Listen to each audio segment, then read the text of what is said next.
महात्मा ज्योतिबा फुले सब्जी मंडी को स्थापित करने की मांग को लेकर आंदोलन कर रहे परमानंद मेश्राम और महेंद्र मेंढे ने बीटीबी थोक सब्जी मंडी के खिलाफ मोर्चा खोलते हुए नगर परिषद प्रशासन और स्थानीय जनप्रतिनिधियों की भूमिका पर गंभीर सवाल उठाए हैं। रविवार को होटल शिवम में आयोजित पत्रकार वार्ता में उन्होंने कहा कि बीटीबी मंडी का अनुबंध समाप्त हो चुका है, फिर भी वह अवैध रूप से मंडी संचालित कर रहा है और किसानों तथा व्यापारियों से खुलेआम वसूली कर रहा है। उन्होंने बताया कि वर्ष 2023 तक बीटीबी पर 2 करोड़ 73 लाख रुपए की बकाया राशि है, जो अब और बढ़ चुकी है। इसके बावजूद नगर परिषद द्वारा कोई ठोस कार्रवाई नहीं की गई है। आंदोलनकारियों की मांग है कि बीटीपी से यह राशि तत्काल वसूल की जाए और मंडी को महात्मा फुले सब्जी मंडी के नाम से पुनः लीज पर दिया जाए। मेश्राम ने ये भी बताया कि आंदोलन के दबाव में नगर परिषद ने कलेक्टर को 14 बिंदुओं की एक रिपोर्ट भेजी थी, जिसमें बीटीपी संचालक बंडू तानाजी बारापात्रे पर किसानों से बेनामी पावती के जरिए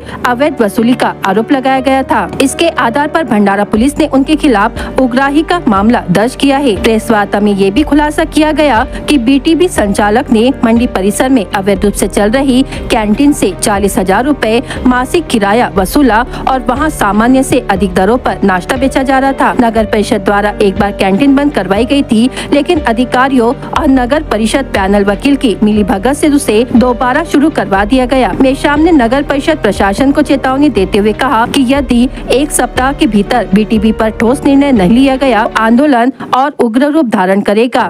आरोप नाही आहे, ही वस्तुस्थिती आहे।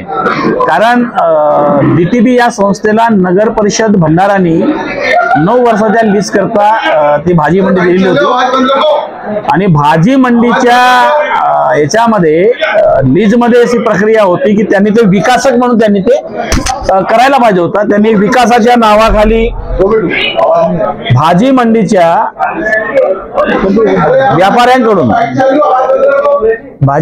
व्यापाऱ्यांकडून 5-5 लाख रुपये घेतलेले होते दुकान बनवण्यासाठीचे आणि नंतर प्रत्येक व्यापाऱ्यांकडून प्रत्येक भाजीच्या व्यापारी असतील किंवा शेतकरी असतील त्यांच्याकडून प्रति बोरा 5 रुपये बोरा तो घ्यायचा। एक साधारणतः एका दिवसाला 3 लाख रुपयाची वसुली अवैध वसुली तो करायचा।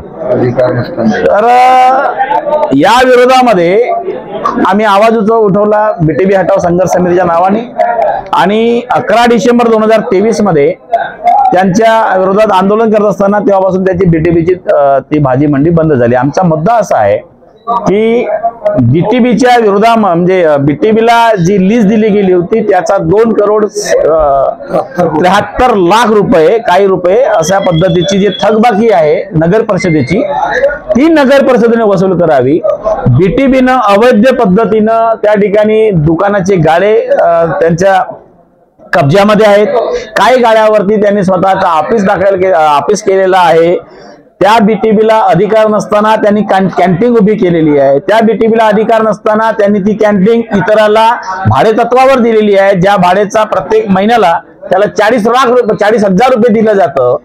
आणि या नगर परिषद भंडारांनी एक्स्टॉर्शनची केस त्यांच्यावर दाखल केली। त्या एक्स्टॉर्शनच्या केस खाली त्या माणसाची संपत्ती जप्तीसाठी म्हणजे संघटित गुन्हेगारी, कारण बीटीबी हा नाव नाही, बीटीबी ही संस्था आहे। याचा अर्थ असा की ही जी लुटमार झाली आहे ती बंडू बारापात्रे असा एका नावाने नाही, तर ती बीटीबीच्या नावाने झालेली आहे आणि म्हणून त्याच्यावर एमपीडीए केस लावावी। जर एक्स्ट्रॉशन झाला असेल तर एमपीडीएचा केस आहे। ज्या मी त्यांना ते सांगतोय की जे पॅनलवरती वकील कोण आहेत हा विषय यापेक्षा जे पॅनलवरती वकील असतील त्यांना माझा प्रश्न, आणि नगर परिषदेने जेव्हा बीटीबीच्या विरोधामध्ये कोर्टामध्ये केस जाते तेव्हा बीटीबीला स्टे कोणत्या आधाराने मिळतं। आणि ही लोक मी जेव्हा आता प्रक्रियेमध्ये बघतो बीटीबीच्या विरोधामधल्या केसमध्ये नगर परिषदेचे सन्माननीय वकील एक शब्द चकार शब्द बोलत नाही आणि त्याचा फायदा हा सरळ बीटीबीला मिळत असतो। याचा उत्तर माझ्यापेक्षा तुम्हाला नगर परिषद जास्त देऊ शकते, कारण म्हणजे त्याचा वसुलीचा अधिकार हा नगर परिषदेला आहे। आमचा त्यासाठीची आजची प्रेस कॉन्फरन्स आहे। आमचं म्हणणं असं आहे की एखाद्या घराला जर तुम्ही एका घराचा 1 वर्ष जर टॅक्स भरला नाही तर तुम्ही त्याला दाखले देणं बंद करता, तुम्ही त्याच्यावर नोटिसच काढता, वीज बंद करता, पाणी बंद कराल। हे जर असेल तर मागील 9 वर्षापासून 2 करोड 73 लाख रुपये काही रुपये त्याच्यावर जर वसुली बाकी असेल, त्या माणसांनी या एक्स्टॉर्शनची केस दाखल मी केली का? एक्स्टॉर्शनची केस दाखल कोणी केली तर तुमच्या नगर परिषदेने केली। एक्स्टॉर्शनचा अर्थ जो साहेब डकैती केलेली आहे त्यांनी, नगर परिषदेच्या पैशावरती भंडारा शहराच्या पैशावरती त्या माणसानं डकेती केलेली आहे. आणि आमचं म्हणणं असं आहे की जर एक्स्टॉर्शनची केस जर त्याच्यावर दाखल केली असेल तर नगर परिषद आतापर्यंत कोणाची वाट बघतो आहे तर पैसे वसुली करण्यासाठी. त्यांनी जे 40,000 रुपये त्या पद्धतीनं तो आज हे त्या याच्याकडून हे करतो आहे कॅन्टीन वाल्याकडून, हे कोणत्या आधाराने करतो आहे. आमचा आमचा प्रश्नच तर नगर परिषदेला आहे. मगाशी ज्या पद्धतीने आमच्या एका पत्रकार मित्रांनी म्हणाले की तुम्ही बीटीबीला टार्गेट करता, आमचा बीटीबीला विषय राहिला नाहीये. आमचा विषय सर्व नगर परिषदेला प्रश्न आहे की हा तुमचा काय जावई आहे का बंडू बारापात्रे आणि त्यांची टीम. मी पुन्हा तुमच्या माध्यमातून सांगतो आहे की त्याच्यावर एक्स्टॉर्शनची केस झाल्यानंतरही त्याच्यावर एक केस दाखल झाली पाहिजे. तो एमपीडीएची आहे, कारण बीटीबी हे संस्था आहे. बाजार समितीचं नाव नसतो. बाजार समिती तिथे संबंध येत नाही. नगर परिषद ती जे बाजार भाजी मंडी आहे तिचा लिलाव करत असतो, लिलाव प्रक्रिया होत असते. त्या लिलाव प्रक्रियेमध्ये जे काही निकष आणि नियम असतील ते त्या नगर परिषदेने त्याच्याशी. माझा संबंध फक्त एवढा आहे, नगर परिषदेने त्यांच्याकडे असणारे थकबाकी अवैध पद्धतीने त्यांनी केलेली आत्महत्येची उगाई त्यांनी आताही त्या कारण नसताना, त्याला अधिकार नसताना आजही तो 40,000 रुपये त्या कॅन्टीन मालकाकडून घेतो आहे.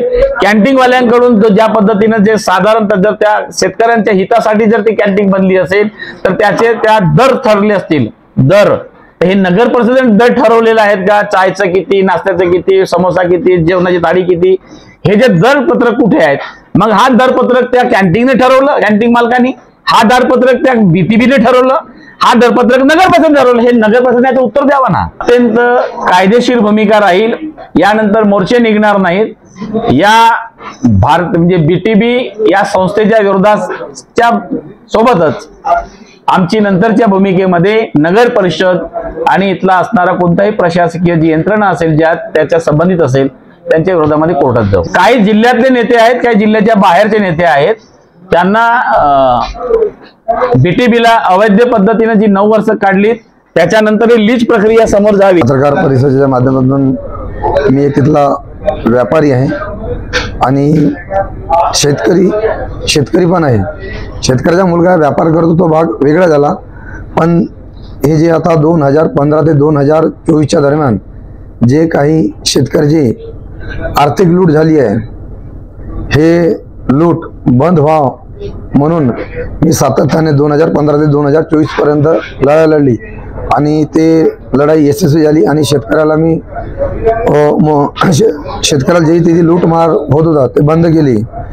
आणि आता जी काही व्यवस्था आहे नगरपालिकेने आपल्या हातात घ्यावी आणि शेतकऱ्याला जे काही व्यवस्था होईल ते व्यवस्था लावून द्यायची. आणि जे काही पुढच्या जे शेतकऱ्याचे भवितव्य आहे कोणत्याही तिथे जो काही टेंडरधारक असो कोणी असो त्यांनी शेतकऱ्याकडून पैसे घेवा नको. ना आपल्या जिल्ह्याचा शेतकरी हा सुफलाम कसा राहील याचा आपण विचार केला पाहिजे. ह्या अगदी 9 वर्षामध्ये पहिले आधी मार्केट आमच्या छोट्या बाजारात होतो, त्यानंतर नगरपालिकेने जी जागा दिली एक बीटीबी संस्थेच्या नावाने, त्या बीटीबी संस्थेने ह्या 9 वर्षे शेतकऱ्याची, व्यापाराची, सामान्य जनतेची बेसुमार लूट केली. त्याच्यामुळे आमचे पूर्ण 9 वर्षांचे शेतकरी पूर्ण हताश होऊन त्यांना हताश झाले होते की आपण कुठंतरी प्रशासनानं आपल्यासाठी एक नवीन जागा शोधावी, हे सगळं शेतकऱ्याची मागणी होती. त्या माध्यमातून जे शेतकऱ्याची लूट होती, लूट बंद होण्याकरिता महेंद्र मेंढेसोबत सगळे शेतकरी बांधव व्यापारी आहे सगळं त्याच्यासोबत एक समिती नेमली आणि ती जे लूट होती तिला बंद केली. शेतकऱ्याची लूट जर आपल्या जिल्ह्याचा कोणताही शेतकरी असो आपल्या मार्केटला येत होता त्याला गेटवर थांबून सणा त्याच्या प्रतिनग 3 रुपये प्रतिनग असा बळजबरीने घेणे, त्याने की जे कोणी असेल त्याला अधिकार नसतानाही गेटच्या बाहेर ते शेतकऱ्याचा बळजबरीने वसुली करत होते. आणि जर शेतकऱ्यानं म्हटलं की काही प्रश्न केले तर तुला ते सरळ म्हणायचं ह्या मार्केट माझ्या बापाचं आहे, तुला जर मार्केटच्या आतमध्ये यायचं आहे तर तुला चिठ्ठी लागेल.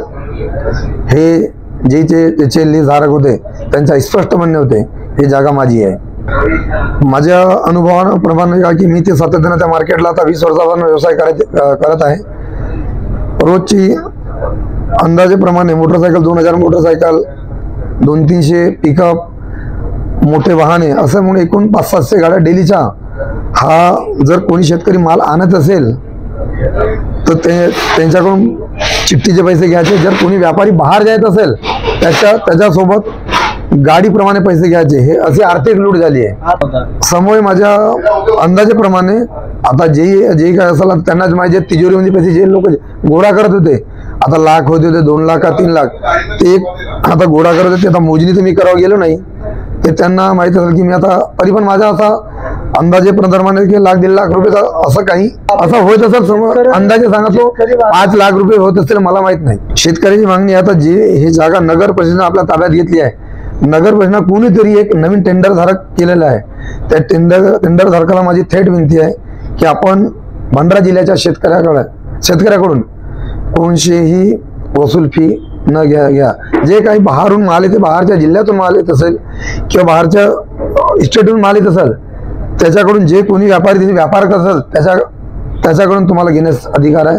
पण इच्छा कोणत्याही लोकल शेतकऱ्याकडून तुम्हाला घेण्याचा अधिकार नाही, हे स्पष्टपणे जाहीर सांगतो. ह्याच लढाईसाठी मी सातत्यानं 2 वर्ष लढाई करत आलो, फक्त आणि फक्त शेतकऱ्याच्या हिताकरिता.